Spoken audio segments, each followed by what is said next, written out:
बोली वृंदावन बिहारी लाल की जय, सदगुरुदेव भगवान की जय।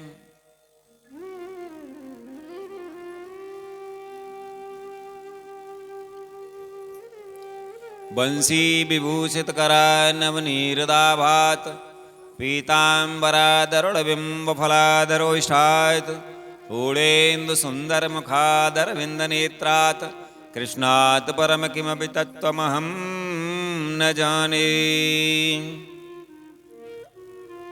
तप्त कांचन गौरांगी श्री राधे वृंदावनेश्वरी, वृषभानुसुते देवी प्रणमामि हरिप्रिये। गुरुर्ब्रह्मा गुरुर्विष्णु गुरुर्देवो महेश्वरः, गुरु साक्षात् परब्रह्म तस्मै श्री गुरुवे नमः।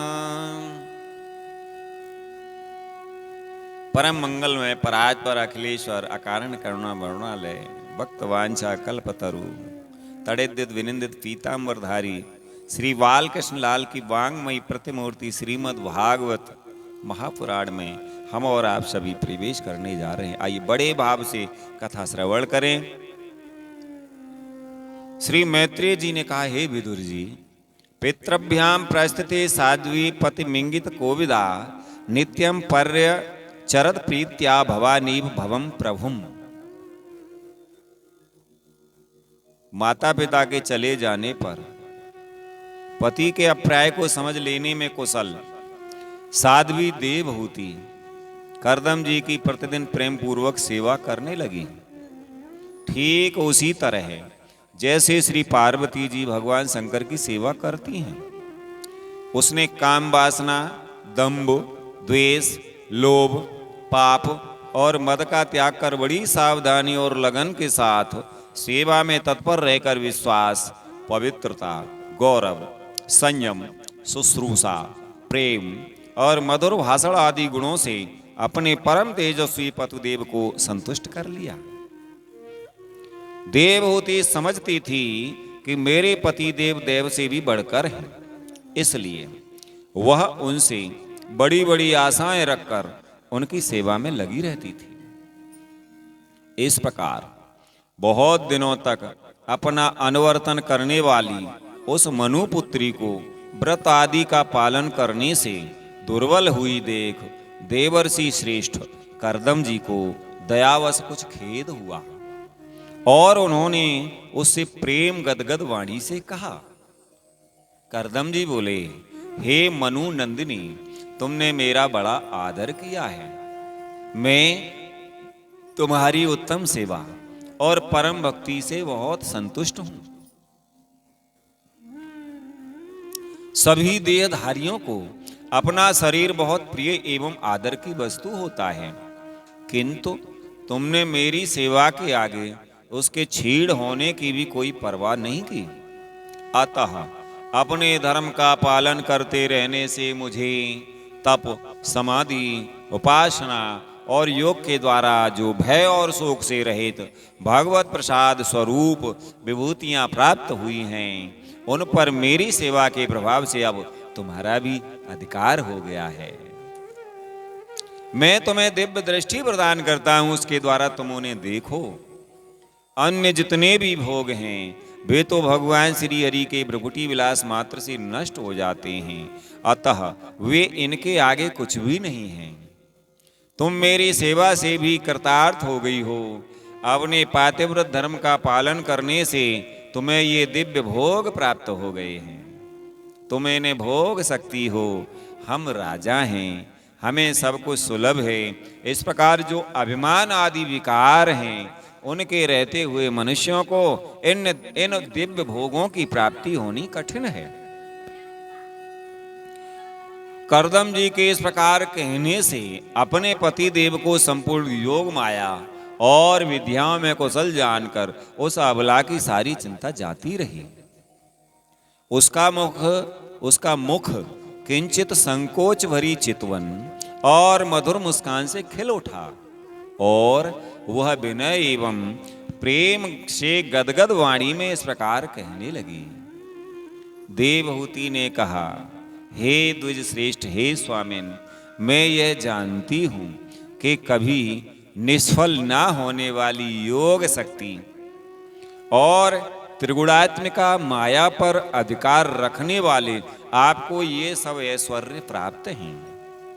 किंतु हे प्रभु, आपने विवाह के समय जो प्रतिज्ञा की थी कि गर्भाधान होने तक मैं तुम्हारे साथ गृहस्थ सुख का उपभोग करूंगा, अब उसकी पूर्ति होनी चाहिए। क्योंकि श्रेष्ठ पति के द्वारा संतान प्राप्त होना पतिव्रता स्त्री के लिए महान लाभ है।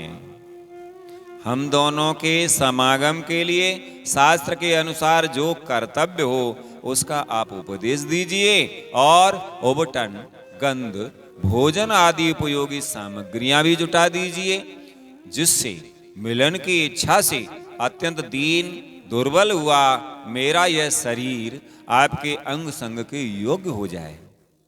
क्योंकि आपकी ही बढ़ाई हुई काम वेदना से मैं पीड़ित हो रही हूँ। हे स्वामिन, इस कार्य के लिए एक उपयुक्त भवन तैयार हो जाए, इसका भी विचार कीजिए। श्री मैत्रेय जी कहते हैं, हे विदुर जी, कर्दम मुनि ने अपनी प्रिया की इच्छा पूर्ण करने के लिए उसी समय योग में स्थित होकर एक विमान रचा, जो इच्छानुसार सर्वत्र जा सकता था। यह विमान सब प्रकार के इच्छित भोग सुख प्रदान करने वाला था। अत्यंत सुंदर, सब प्रकार के रत्नों से युक्त, सब संपत्तियों की उत्तरोत्तर वृद्धि से संपन्न तथा मणिमय खंभों से सुशोभित था। वह सभी ऋतुओं में सुखदायक था और उसमें जहां तहां सब प्रकार की दिव्य सामग्रियां रखी हुई थीं तथा उसे चित्र विचित्र रेशमी झंडियों और पताकाओं से खूब सजाया गया था, जिन पर भ्रमरगढ़ मधुर गुंजार कर रहे थे। ऐसे रंग बिरंगे पुष्पों की मालाओं से तथा अनेक प्रकार के सूती और रेशमी वस्त्रों से वह अत्यंत शोभायमान हो रहा था। एक के ऊपर एक बनाए हुए कमरों में अलग अलग रखी हुई सैया, पलंग, पंखे और आसनों के कारण वह बड़ा सुंदर जान पड़ता था।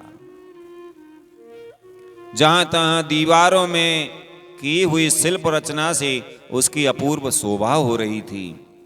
उसमें पन्ने का फर्श था और बैठने के लिए मूंगे की बेदियां बनाई गई थीं। मूंगे की ही देहलियां थीं। उसके द्वारों में हीरे के किवाड़ थे तथा इंद्रनील मणि के शिखरों पर सोने के कलश रखे हुए थे। उसकी हीरे की दीवारों में बढ़िया लाल जड़े हुए थे, जो ऐसे जान पड़ते थे मानो विमान की आंखें हों, तथा उसे रंग बिरंगे चंदोबे और बहुमूल्य सुनहरी बंधनवारों से सजाया गया था। उस विमान में जहां तहां कृत्रिम यानी बनावटी हंस और कबूतर आदि पक्षी बनाए गए थे, जो बिल्कुल सजीव से मालूम पड़ते थे। उन्हें अपना सजातीय समझकर बहुत से हंस और कबूतर उनके पास बैठ बैठकर अपनी बोली बोलते थे। उसमें सुविधा अनुसार क्रीड़ा स्थली, शयन गृह, बैठक, आंगन और चौक आदि बनाए गए थे, जिनके कारण वह विमान स्वयं कर्दम जी को भी विस्मित सा कर रहा था। ऐसे सुंदर घर को भी जब देवहूति ने बहुत प्रसन्न चित्त से नहीं देखा, तो सबके आंतरिक भावों को परखने लेने वाले कर्दम जी ने स्वयं ही कहा, हे भीरू, तुम इस बिंदु सरोवर में स्नान करके विमान पर चढ़ जाओ। यह विष्णु भगवान का रचा हुआ तीर्थ मनुष्यों को सभी कामनाओं की प्राप्ति कराने वाला है। कमल लोचना देवहूति ने अपने पति की बात मानकर सरस्वती के पवित्र जल से भरे हुए उस सरोवर में प्रवेश किया। उस समय वह बड़ी मैली कुचैली साड़ी पहने हुए थीं। उसके सिर के बाल चिपक जाने से उनमें लटें पड़ गई थीं। शरीर में मैल जम गया था तथा स्तन कांतिहीन हो गए थे। सरोवर में गोता लगाने पर उसने उसके भीतर एक महल में 1000 कन्याएं देखी। वे सभी किशोर अवस्था की थीं और उनके शरीरों से कमल की सी गंध आती थी।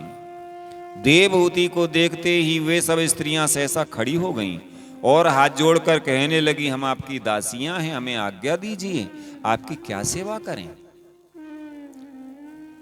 मैत्रेय जी कहते हैं, हे विदुर जी, तब स्वामिनी को सम्मान देने वाली उन रमणियों ने बहुमूल्य मसालों एवं गंध आदि से मिश्रित जल के द्वारा मनस्विनी देवहूति को स्नान कराया तथा उसे 2 नवीन और निर्मल वस्त्र पहनने को दिए।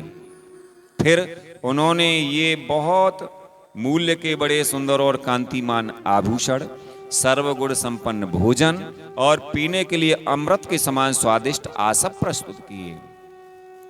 अब देवहूति ने दर्पण में अपना प्रतिबिंब देखा तो उसे मालूम हुआ कि वह भांति भांति के सुगंधित फूलों के हारों से विभूषित है, स्वच्छ वस्त्र धारण किए हुए है, उसका शरीर भी निर्मल और कांतिमान हो गया है तथा उन कन्याओं ने बड़े आदर पूर्वक उसका मांगलिक श्रृंगार किया है। उसे सिर से स्नान कराया गया है। स्नान के पश्चात अंग अंग में सब प्रकार के आभूषण सजाए गए हैं तथा उसके गले में हार हुमेल, हाथों में कंगन और पैरों में छमछमाते हुए सोने के पायजेब सुशोभित हैं। कमर में पड़ी हुई सोने की रत्न जटित करधनी से, बहुमूल्य मणियों के हार से और अंग अंग में लगे हुए कुमकुम आदि मंगल द्रव्यों से उसकी अपूर्व शोभा हो रही है। उसका मुख सुंदर दंतावली, मनोहर भुएं, कमल की कली से स्पर्धा करने वाले प्रेम कटाक्षमय सुंदर नेत्र और नीली अलकावली से बड़ा ही सुंदर जान पड़ता है। मैत्रेय जी कहते हैं, हे विदुर जी, जब देवहूति ने अपने प्रिय पति देव का स्मरण किया तो अपने को सहेलियों के सहित वहीं पाया जहां प्रजापति कर्दम जी विराजमान थे। उस समय अपने को सहस्रों स्त्रियों के सहित अपने प्राणनाथ के सामने देख और इसे उनके योग का प्रभाव समझकर देवहूति को बड़ा विस्मय हुआ। श्री मैत्रेय जी कहते हैं, हे शत्रु विजयी विदुर, जब कर्दम जी ने देखा कि देवहूति का शरीर स्नान करने से अत्यंत निर्मल हो गया है और विवाह काल से पूर्व उसका जैसा रूप था उसी रूप को पाकर वह अपूर्व शोभा से संपन्न हो गई है, उसका सुंदर वक्षस्थल चोली से ढका हुआ है, हजारों विद्याधरियां उसकी सेवा में लगी हुई हैं तथा उसके शरीर पर बढ़िया बढ़िया वस्त्र शोभा पा रहे हैं तथा उन्होंने बड़े प्रेम से उसे विमान पर चढ़ाया। उस समय अपनी प्रिया के प्रति अनुरक्त होने पर भी कर्दम जी की महिमा मन और इंद्रियों पर प्रभुता कम नहीं हुई।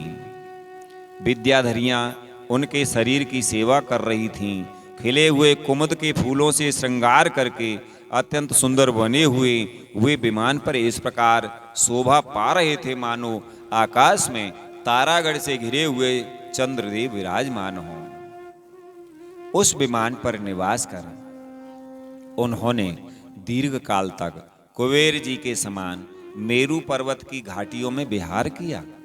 ये घाटियां 8 लोकपालों की विहार भूमि हैं।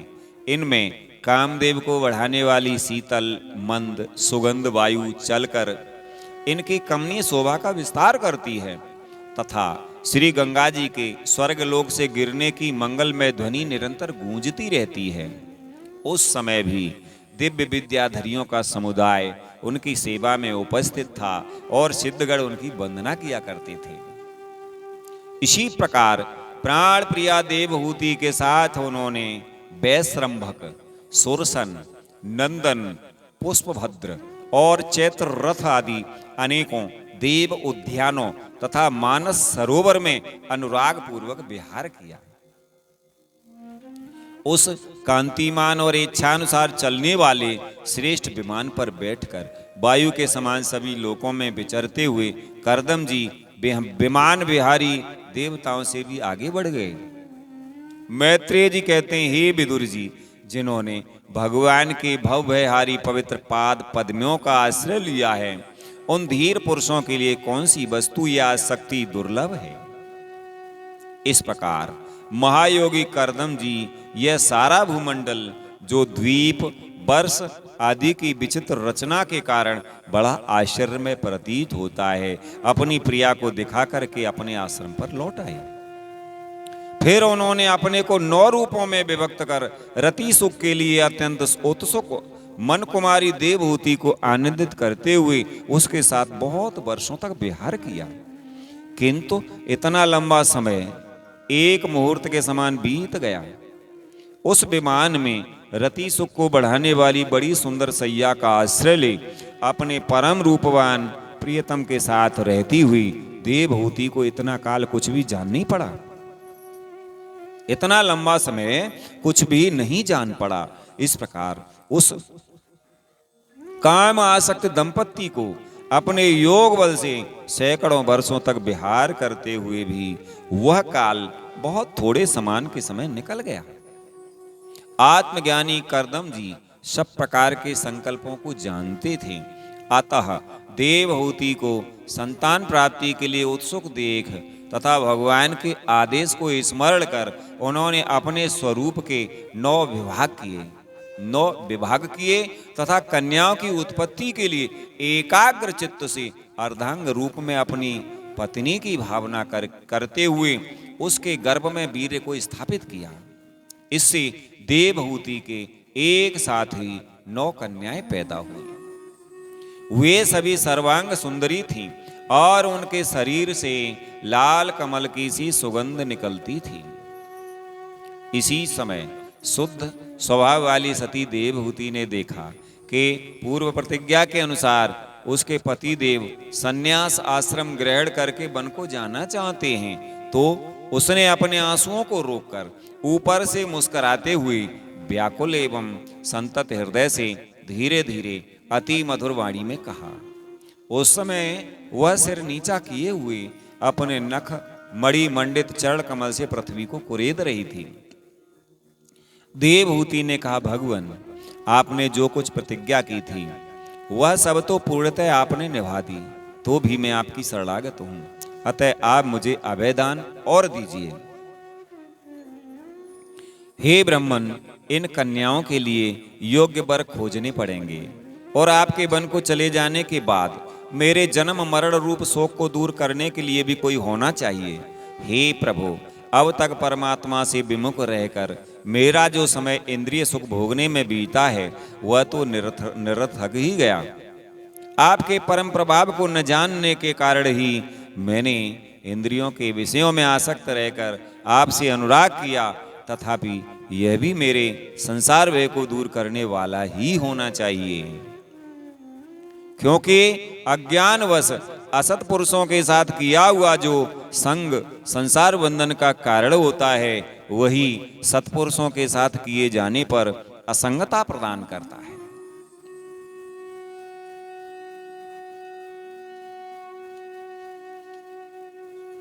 संसार में जिस पुरुष के कर्मों से ना तो धर्म का संपादन होता है, ना वैराग्य उत्पन्न होता है और न भगवान की सेवा ही संपन्न होती है, वह पुरुष जीते हुए ही मुर्दे के समान है।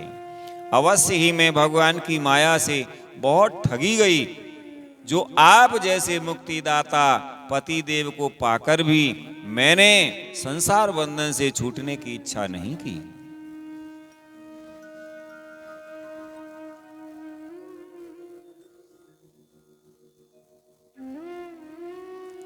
तो आज की कथा को हम यहीं पर विराम देते हैं। बोले भक्त वत्सल भगवान की जय, भागवत भगवान की जय।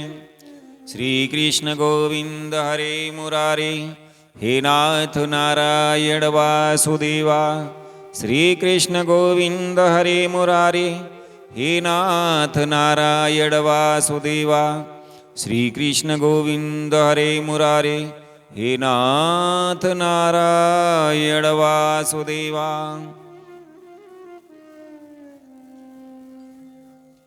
बोले वृंदावन बिहारी लाल की जय, सदगुरुदेव भगवान की जय, भागवत भगवान की जय, भक्त और भगवान की जय। तो आज की कथा को यहीं पर विश्राम देते हैं। आप सभी के श्री चरणों में कोटि कोटि नमन बंदन।